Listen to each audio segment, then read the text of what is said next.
네, 총선 앞두고 이른바 용산발 리스크로 꼽히는 이종섭 또 황상무 사태를 놓고 대통령실이 투트랙 대응에 나서고 있습니다.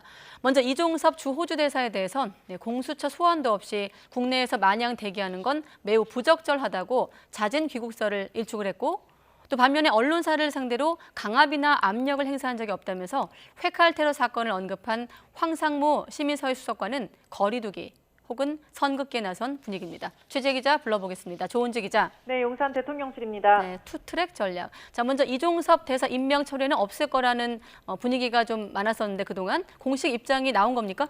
네, 오늘 아침 대변인실 명의의 공식 입장이 처음으로 나왔습니다. 대통령실은 안보협력과 대규모 방산 수출에 비춰 이종섭 전 국방장관을 호주 대사로 임명한 건 정당했다고 강조했습니다. 대사 검증 과정에서 고발 내용을 검토했지만 문제될 게 전혀 없었고 공수처도 고발 이후 6개월간 한 번도 소환을 요청한 적 없다고 설명했습니다. 대통령실은 이종섭 대사가 법무부에서만 출국 금지 해제 결정을 받은 게 아니라 공수처에서도 출국 허락을 받고 부임했다면서 언제든 소환하면 귀국해서 조사를 받을 거라고 밝혔습니다.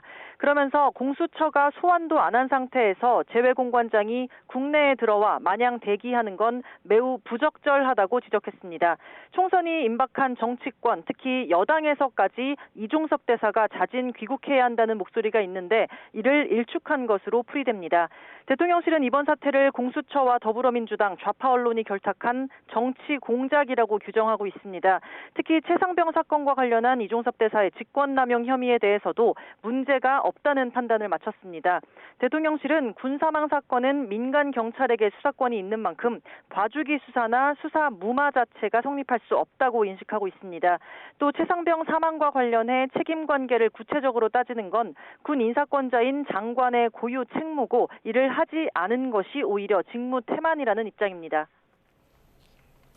네, 그리고 과거 언론인 회칼 테러 사건을 언급한 황상무 수석에 대한 분위기는 좀 다르다고요? 네, 정치권에서는 황상무 수석에 대한 사퇴 요구 또 경질 촉구 목소리도 큰데요. 대통령실이 여기에 응답했습니다. 출입기자단 공지를 통해 대통령실은 특정 현안과 관련해 언론사 관계자를 상대로 강압이나 압력을 행사해 본 적이 없고 하지도 않을 거라고 밝혔습니다. 윤석열 정부는 과거 정권들처럼 정보기관을 동원해 언론인을 사찰하거나 국세청을 동원해 언론사 세무사찰을 벌인 적도 없고 그럴 의사나 시스템도 없다고 강조했습니다. 그러면서 언론의 자유와 언론기관의 책임을 철저하게 존중하는 게 윤석열 정부의 국정 철학이라고 설명했습니다. 황상무 수석을 명시하지는 않았지만 일종의 선긋기, 나아가 불편한 심경을 표현한 거라는 해석이 나옵니다. 앞서 지난 14일 황상무 시민사회 수석은 MBC를 포함한 출입기자 4명과 식사 자리에서 MBC 잘 들으라면서 1980년대 있었던 언론인 회칼 테러 사건을 언급해 논란이 일었습니다.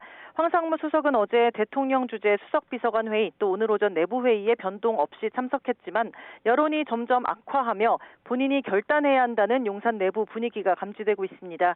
이종섭 대사 논란과 맞물려 황상무 수석의 사의 표명이 임박한 거 아니냐는 관측도 나오고 있습니다. 지금까지 용산 대통령실에서 YTN 조은지입니다.